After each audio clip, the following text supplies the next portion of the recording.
اللہ کے محبوب فرماتے ہیں ارسلت الی الخلق کافۃ، میں اللہ کے ساری مخلوقات کے لیے نبی بنا کر بھیجا گیا ہوں۔ ہمارے مولانا قاضی احسان احمد شجاع آبادی رحمۃ اللہ علیہ جو تحریک ختم نبوت کے نامور قائدین میں سے تھے، اور جو ہماری جماعت عالمی مجلس تحفظ ختم نبوت کے دوسرے امیر تھے، اور فرماتے ہیں کہ رحمت عالم صلی اللہ علیہ وسلم کے بعد جو آدمی نبوت کا دعویٰ کرتا ہے وہ مسلمان رہ جاتا ہے یا کافر ہو جاتا ہے۔ فرماتے ہیں فتویٰ علماء کرام جانتے ہیں، اور آپ حضرات بھی جانتے ہیں، جو حضور کے بعد نبوت کا دعویٰ کرے وہ کون؟ آواز نہیں آ رہی؟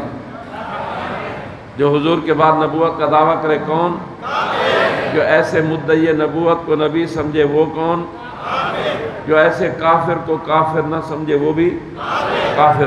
اور ہمارے قاضی صاحب فرمایا کرتے ہیں، میں ایسے آگے بڑھ کر کہتا ہوں کہ مسلمان تو انسان ہے ہی، اصل انسان مسلمان ہے، یہ غیر مسلم تو بشکل انسان ہے۔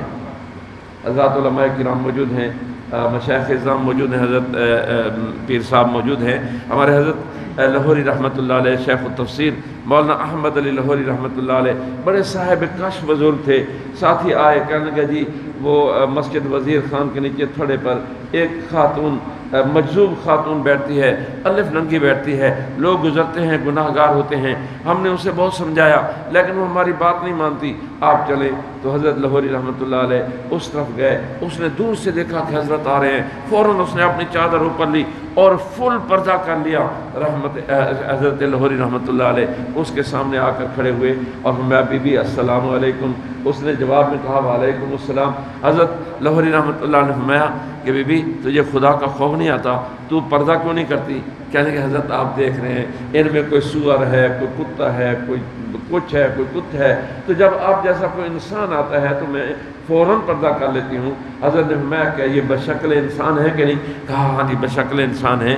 تو اصل انسان مسلمان ہے۔ اصل انسان کون ہے؟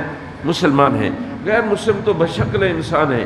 بہرحال ہمارے قاضی صاحب فرمایا کرتے تھے، میں اس سے آگے بڑھ کر کہتا ہوں، جو آدمی حضور سرور کائنات صلی اللہ علیہ وسلم کے بعد نبوت کا دعویٰ کرتا ہے، یا اسے نبی مانتا ہے، یا اس جھوٹے مدعی نبوت کے ماننے والوں کو کافر نہیں سمجھتا، قاضی صاحب فرمایا کرتے تھے کہ وہ دائرہ انسانیت سے خارج ہے، وہ انسان ہی نہیں۔ یہ میرے عزیز مولانا عابد کمال تشریف فرما ہیں، ان کے پشاور میں حیات آباد میں آج سے 15-16 سال پہلے کی بات ہے، ایک لیڈی ڈاکٹر وہاں درس دیا کرتی تھی اور وہاں قادیانی خواتین آنے لگ گئی۔ ہمارے مولانا محمد امین قاروی حضرت قاری صاحب فرمایا کرتے تھے قادیانیوں نے خوراک اٹھ دی۔ اب میں پشتو میں تو آپ سمجھا نہیں سکتا، خوراک مانے خارش۔ یہ جہاں بیٹھتے ہیں مرزا قادیانی کا ذکر ضرور کرتے ہیں، تو قادیانی خواتین آئیں اور انہوں نے ڈاکٹر صاحبہ سے کچھ سوالات شروع کر دیے۔ ڈاکٹر صاحبہ کو معلوم نہیں تھا کہ قادیانیت کس جانور کا نام ہے۔ اس نے مفتی شہاب الدین صاحب دامت برکاتہم اور ختم نبوت کے رفقا سے رابطہ کیا، انہوں نے ملتان بھی فون کیا، اسلام آباد سے 2 ساتھی آئے، ملتان سے مجھے حکم ملا، تو بہرحال ہم آئے۔ اگلے دن ایک بڑے ہال کمرے میں گفتگو تھی اور درمیان میں پردہ لٹکا ہوا تھا۔ جب قادیانی خواتین آئیں، بیٹھتے ہی کہنے لگیں بیبیو ہم بنو آدم ہیں کہ نہیں، اولاد آدم ہیں کہ نہیں؟ سب نے کہا جی اولاد آدم ہے۔ تو کہا قرآن پاک کہتا ہے یا بنی آدم اما یاتینکم رسل منکم، اے اولاد آدم اگر تم میں رسول آئیں، ہم اولاد آدم ہیں لہٰذا ہم میں بھی رسول آ سکتے ہیں، اور مرزا قادیانی اللہ کا رسول ہے۔ استغفر اللہ ثم استغفر اللہ۔ میں نے اپنا مائک آن کیا، میں نے کہا بی بی قرآن پاک میں اللہ پاک پروردگار عالم نے ہمیں 2 قسم کے خطابات سے مخاطب فرمایا ہے۔ امت محمدیہ علیہ صاحب الصلاۃ والتسلیمات، امت اجابت، یعنی جنہوں نے حضور سرور کائنات صلی اللہ علیہ وسلم کا کلمہ مبارک پڑھا ہے، انہیں تو یا ایھا الذین آمنوا سے خطاب کیا جا رہا ہے، اور ساری انسانیت حضور کی امت دعوت ہے۔ جب اللہ پاک امت دعوت سے خطاب فرماتے ہیں تو یا ایھا الناس کے ساتھ خطاب فرماتے ہیں۔ قرآن پاک میں امت مسلمہ کے لیے، امت دعوت کے لیے یا ایھا الناس، اور امت اجابت کے لیے یا ایھا الذین آمنوا سے خطاب ہے، یا بنی آدم سے کہیں بھی خطاب نہیں ہے۔ میں نے کہا دیکھیں اصل میں یہ سورہ آراف کا آغاز ہے، اس سے پہلے حضرت آدم اور حوا علیہ السلام کی تخلیق کا ذکر ہے، پھر آدم و حوا علیہ السلام کے آسمانوں سے زمین پر آنے کا تذکرہ ہے، پھر ان کی براہ راست جو اولاد آدم ہے، جو اولین اولاد آدم ہے، حضرت حوا اور حضرت آدم کی صلبی اور ان کی بطنی اولاد ہے، قرآن پاک انہیں خطاب کرتے ہوئے 4 مقامات پر یا بنی آدم کے عنوان سے خطاب کر رہا ہے۔ تو میں نے کہا یہ حکایت حال ماضیہ ہے، میں نے کہا بی بی بالفرض والمحال، اگر یا بنی آدم کے عنوان سے، ویسے ایسا مسئلہ نہیں ہے، بالفرض والمحال اگر نبی آنا مقدر ہوں تب بھی مرزا قادیانی اللہ کا نبی نہیں ہے، کہنے کیوں؟ میں نے کہا مرزا قادیانی اولاد آدم ہی نہیں۔ اب آپ اندازہ فرمائیں کہ اس پر اور کتنی چونکی ہوگی، کیا آپ ہمارے حضور کو اولاد آدم سے نکال رہے ہیں؟ میں نے کہا ہاں بی بی، اس لیے کہ میں نہیں نکال رہا، آپ اجازت دیں میں آپ کے حضور کی حدیث پڑھ دوں، کہنے کی اجازت ہے۔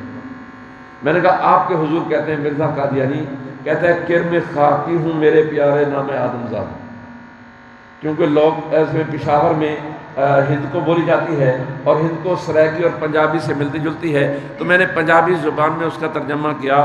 میں نے کہا مرزا قادیانی کہتا ہے کرم خاکی ہوں میرے پیارے، میں مٹی کا کیڑا ہوں میرے پیارے، نام آدم زاد ہوں، بندے پتر ہی نہیں۔ جب میں نے کہا کہ وہ کہتا ہے میں بندے پتر نہیں، تو سب ہنس پڑے، عورتیں بھی ہنس پڑی، مرد بھی ہنس پڑے۔ تو میں نے کہا کہ جب وہ اولاد آدم ہی نہیں ہے تو اللہ کا نبی بولے بھائی اللہ کا نبی ہو سکتا، اس لیے کہ اللہ کے نبی تمام کے تمام انبیاء کرام اولاد آدم سے آئے اور اولاد آدم کے لیے آئے، اور وہ اولاد آدم ہی نہیں ہے، بندے پتر نہیں ہے، تو اللہ کا نبی کیسے ہو سکتا ہے؟ تو بہرحال میرے محترم دوستو، جب ہم کہتے ہیں کہ اللہ کا نبی انسان ہے تو اس کا مطلب یہ ہوتا ہے کہ بشکل انسان ہے، انسانی ضروریات اس سے متعلق ہیں، انسانوں کی شکل ہے اور انسانوں والے رشتے اس کے ساتھ متعلق ہیں۔ لیکن جب شان کی بات آتی ہے، کسی کا خوبصورت شعر ہے، فرمایا محمد بشر لیس کالبشری بل ہوا یاقوت والناس کالحجری، محمد کریم صلی اللہ علیہ وسلم بشر ہیں لیکن عام بشروں جیسے نہیں، بل ہوا یاقوت بلکہ وہ یاقوت ہیں، اور والناس کالحجری اور لوگ پتھروں کی طرح ہے۔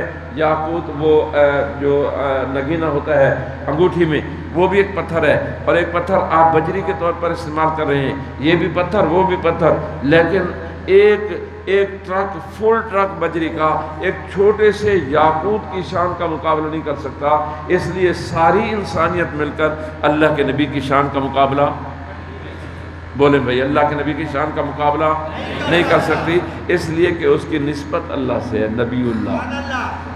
اور ایسے ہی اللہ کے نبی کے صحابی کی بھی شان کا مقابلہ نہیں کیا جا سکتا، اگرچہ اسے نماز پڑھنے کا موقع نہ ملا ہو، اسے حج کرنے کا موقع نہ ملا ہو، کوئی نیکی کے کام کا موقع نہیں ملا، لیکن کلمہ پڑھا اور فوراً لڑتے لڑتے شہید ہو گیا۔ ساری کائنات کے اولیاء اللہ اکٹھے ہو جائیں، صلحاء اکٹھے ہو جائیں تو اس صحابی کے پاؤں کے تلووں کے ساتھ لگنے والی خاک کی مقابلہ نہیں کر سکتے۔ چنانچہ ایک واقعہ موجود ہے کہ ایک آدمی آیا اور رحمت عالم صلی اللہ علیہ وسلم سے کہا، اس نے جھولی میں کھجوریں لی ہوئی ہیں اور آ کر کہتا ہے محمد صلی اللہ علیہ وسلم اگر میں آپ کا کلمہ پڑھ لوں اور آپ کے دشمنوں سے لڑتے لڑتے لڑتے قتل ہو جاؤں تو کیا مجھے جنت ملے گی؟ فرمایا ملے گی۔ کہا جنت میں کھجوریں بھی ہوں گی؟ فرمایا کھجوریں بھی ہوں گی۔ تو اس نے جھولی پھینک دی، کہا کہ جنت میں جا کر کھجوریں کھائیں گے۔ کلمہ پڑھا اور جا کر دشمنان رسول کے ساتھ لڑتا لڑتا شہید ہو گیا۔ اللہ کے محبوب نے ارشاد فرمایا جس نے کسی جنتی کو دیکھنا ہو اس کو دیکھ لے۔ اب دیکھیں حالانکہ اسے کوئی اور نیکی کا کام کرنے کا موقع نہیں ملا، لیکن رحمت عالم صلی اللہ علیہ وسلم کی نگاہ اتنی عظیم الشان نگاہ تھی کہ جہاں نظر نہیں پڑی وہاں ہے رات آج تک، وہیں سحر ہوئی جہاں جہاں گزر ہوا، جہاں رحمت عالم صلی اللہ علیہ وسلم کی نگاہ پڑ گئی بس وہ کامیاب ہو گیا، اس کی تربیت ہو گئی۔ تو بہرحال میرے محترم دوستو، حضور سرور کائنات صلی اللہ علیہ وسلم اللہ پاک پروردگار عالم نے آپ کو ساری کائنات کی ہدایت اور رہنمائی کے لیے بھیجا، ساری انسانیت کی بلکہ ساری مخلوقات کی رہنمائی کے لیے ساری مخلوقات کا نبی رحمت عالم صلی اللہ علیہ وسلم کو بھیجا گیا۔ اب مرزا قادیانی کہتا ہے میں اللہ کا رسول ہوں، تو اس نے سچی بات، مرزا قادیانی نے کچھ اچھی باتیں بھی کی ہیں، کچھ سچی باتیں بھی کی ہیں۔ ان میں سے ایک سچی بات یہ بھی ہے کہ کرم خاکی ہوں میرے پیارے نام آدم زادے۔ اس کا یہ کہنا کہ میں بندہ پتر نہیں، یہ ایک اچھی بات اس نے کی۔ جب ہماری قادیانیوں سے گفتگو ہوتی ہے تو قادیانی جواب میں کہتے ہیں کہ حضور نے، مرزا نے، حضور نے عاجزی اور انکساری کا اظہار کیا ہے۔ ہم کہتے ہیں بہت اچھا ہے، تم سارے قادیانی کہو ہم بندے پتر نہیں۔ بات سمجھے بھائی، تمہارا نبی کہتا ہے میں بندے پتر نہیں، تم سارے قادیانی کہو ہم بندے پتر نہیں، انسان زیادہ نہیں، تاکہ تمہارے نبی کی سنت پر عمل ہو جائے۔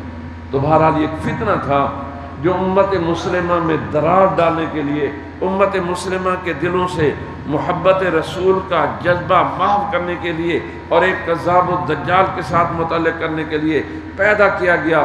اور اللہ ہمارے بزرگوں کے قبروں پر کروڑوں رحمتیں نازل فرمائے جنہوں نے اس فتنے کا مقابلہ کیا، اور اس فتنے کے مقابلے کے لیے جیلوں میں گئے، ہتھ کڑیاں پہنی، بیڑیاں پہنی، سارے مظالم برداشت کیے، لیکن کذاب قادیاں کی جھوٹی نبوت کو نہیں چلنے دیا، اور آئندہ بھی نہیں چلنے دیا جائے گا انشاءاللہ۔ کیا خیال ہے بھائی؟ آئندہ بھی اس کی جھوٹی نبوت کو نہیں چلنے دیا جائے گا۔ ہزارہ علماء اور مشائخ نے اپنی ساری زندگیاں قادیانیت کے مقابلے میں اور رحمت عالم صلی اللہ علیہ وسلم کی ختم نبوت کے لیے وقت دی ہے۔ یہ ندوۃ علماء لکھنؤ